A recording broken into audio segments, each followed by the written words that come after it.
Sandra is. I haven't heard from her since just after Christmas. I'm really worried about her. She won't answer my calls or texts. Did you say anything or do anything different? Something that could possibly have upset her? Not that I can remember, although I did give her a small gift. Nothing of any real importance, just a necklace with a pendant in the shape of a greyhound. Please help me. I don't know what to do.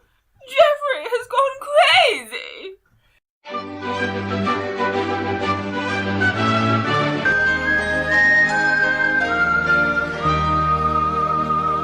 Oh, come here, me ducks. We've just made a brew.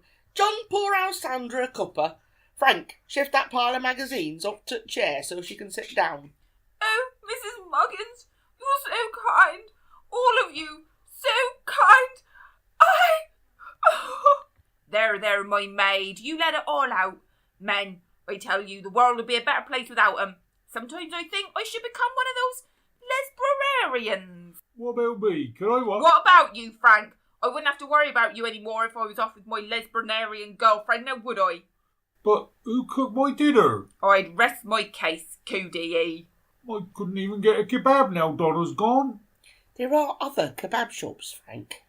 Sandra, do you think you're able to tell us what's been happening?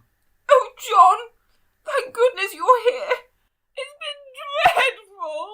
Come here, darling. It'll be all right now, I promise. Ow! Oh, I'm sorry. Go gently there with hugging, John. We don't want to break her. I'd hazard a guess someone else has done a fair job of that already. Am I right, my love? Yes, Jeffrey, it was. If he's laid a finger on you, I'll... No, John, I don't want you to go near him. I don't want you to go anywhere. I'm right here. I won't leave. You don't have to tell us what's been going on if it's too difficult for you at the moment. But it seems like we need to find you somewhere safe to stay. Where's Dorian? Is he safe? I don't know. Jeffrey's got him. He hasn't let me see him since New Year's Eve. It's Jeffrey. Don't answer. What should I do? He'll just keep calling. Turn the blessed thing off. Then he can call to his heart's content and it ain't gonna bother no one. Yes, of course. I leave it on for Mummy and Daddy in case they need me. What if Jeffrey thinks I'm there and goes to see them? Right, everyone. This is the first real job for the protectors. We need to make a plan. Doris and Frank, you contact Mrs. Tuvey and Moira. Mrs. Muggins, you close the shop. Or leave it open. Either way, doesn't matter. No one pays for anything anyway. Sandra, scrap what I just said a minute ago. You've got until the others arrive to put it together, and then we need the full story. We have to know what we're dealing with if we're going to protect you, your parents, and Dorian. John, you look after Sandra. I'm going to prepare a meeting. Oh, well, say this is very exciting. I was just settling down to another boring night in front of the telly, but this is much more fun. Yous doesn't mind if I have a wee dram the new? If you must. What's going on out there? It's Mrs. Tuvey. She's got a mobility scooter for Christmas, and she's still getting the hang of it. Don't you worry, Olive. They were about to go out of date anyhow. Come on through.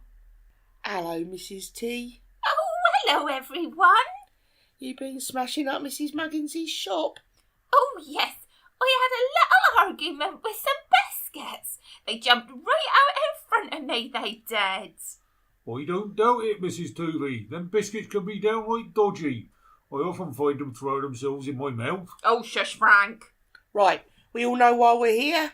So, it's over to you, Sandra. Deep breaths. I'm right here. Well, as you all know, John and I have become very good friends, and he bought me this really lovely greyhound necklace for Christmas. What you probably don't know is that Jeffrey and I haven't been truly happy together for a long time. He works long hours, plays golf. I hardly ever see him. So he didn't know about the necklace until midnight on New Year's Eve. We were at a do at the golf club.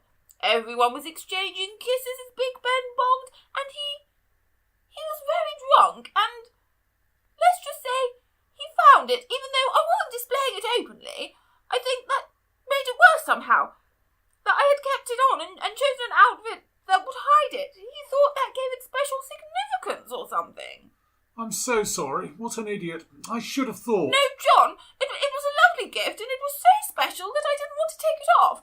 I didn't want to cover myself in the jewellery that Geoffrey has given me. He only lets me wear it when he wants to flaunt his money. I did choose an outfit that let me wear both. His meaningless stuff on display and yours next to my heart. All right, enough with the Mills and Boone. What did he do when he found it? He went very quiet and seemed to sober up instantly. Then he made our excuses and left. He drove, even though he was way over the limit, but he didn't say anything until we got home. And then he shouted and cried and ripped off his tie and tore his shirt. It was horrifying, terrible. He threw all the jewellery in the bin. Your lovely gift, John, and all the vulgar trappings that usually went straight back into the safe. That's when I knew he'd really lost it.